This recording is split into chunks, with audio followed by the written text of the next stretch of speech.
getting my sketch down. Now it's pretty simple. There's not a lot here. I've got sky and then water and sand. So really there are 3 points to this whole picture.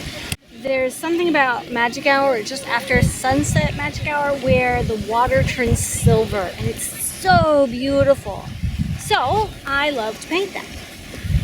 So I'm just going to take my sketches. The sky is really simple. There's a cloud here, there's a little bit of land over there, and there's a little bit of land over there. And I sketched it out thinking, well, what if I brought the land together? So I have like this pile here and then this back here, and then I looked at that and thought, okay, so now I'm thinking, what if I push it apart?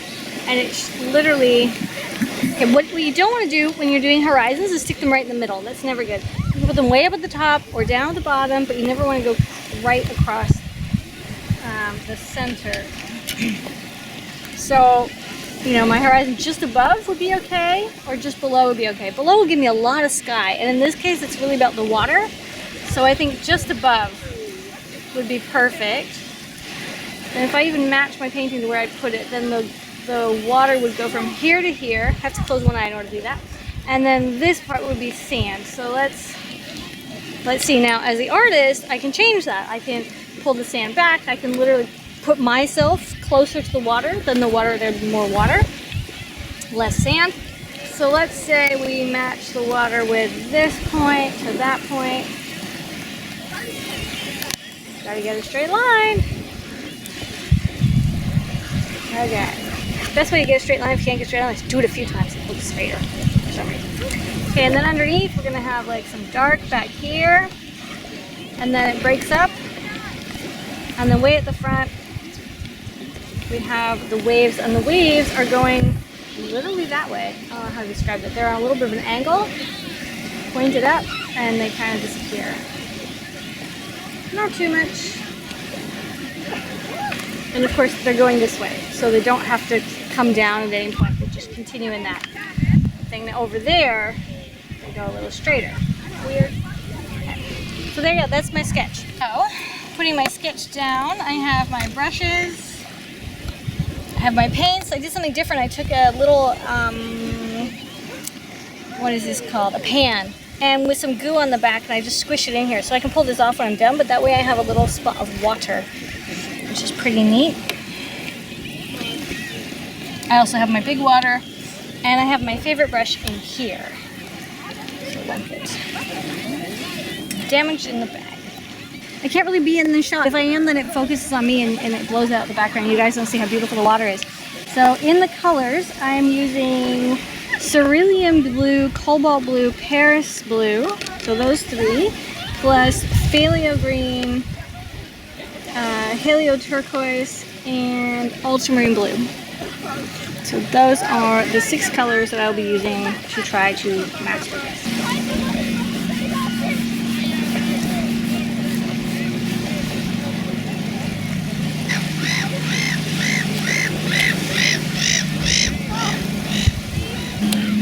I'm wetting it, and then I'm just dropping in that color. Lightly dropping it in. So, of course, for the background, for the first layer, it's going to be really, really light, like always. But I want to keep that water coming down. So, and I want to blend it up to a new color. With a little bit of yellowy orange. Yeah.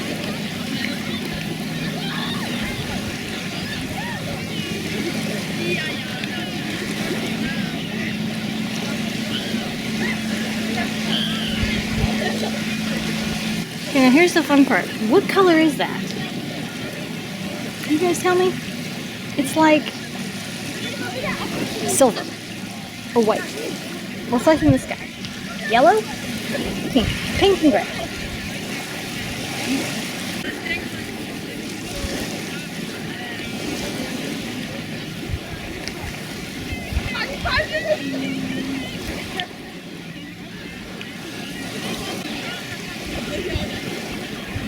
Now I'm going to take the edge of my brush and almost roll it along.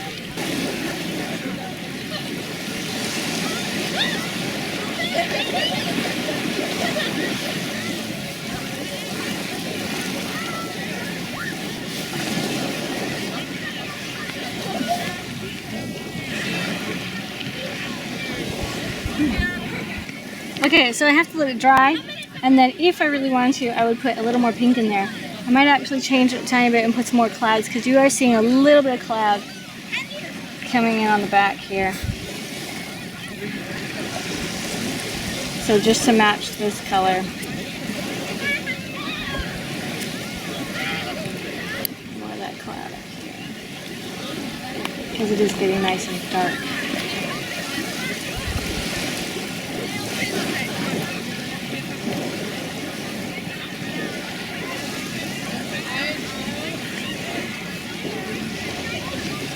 And then we'll line it up with the horizon, and voila!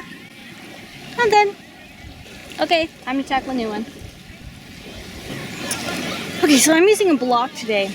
Now, a block means that there's a whole bunch of pieces. So there's 20 sheets in here.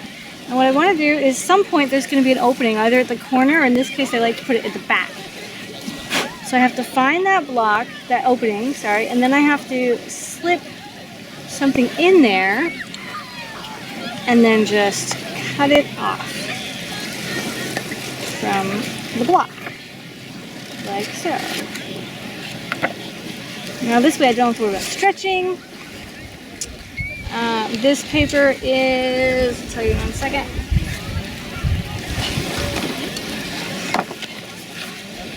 This paper is from Brosner. It is watercolor paper 300. See, it's 300 gram paper, 20 sheets, 17 by 24 centimeters. It's pretty good. This is improved quality on it. That's funny. It's a pretty good quality. It's okay. It does good work.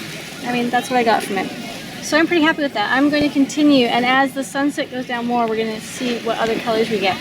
I would put more layers in here, but it's still wet.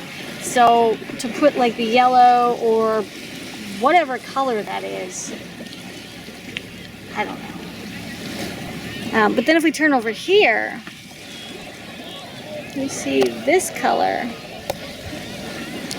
is much, much darker, and that is almost pale, so it's really pretty right in the middle. Anyway, we're gonna go ahead and do another one.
Thanks for watching. I'm Scarlett. I'll see you in the next episode. And just so you know, I'm using a Da Vinci size 4 large brush. 300 gram paper, schminky paints. I have my own paints that I am working on, and they will be available soon, but I'll talk to you about that later. There will be extras to this video available on Patreon, and it is starting to rain, so we're going home.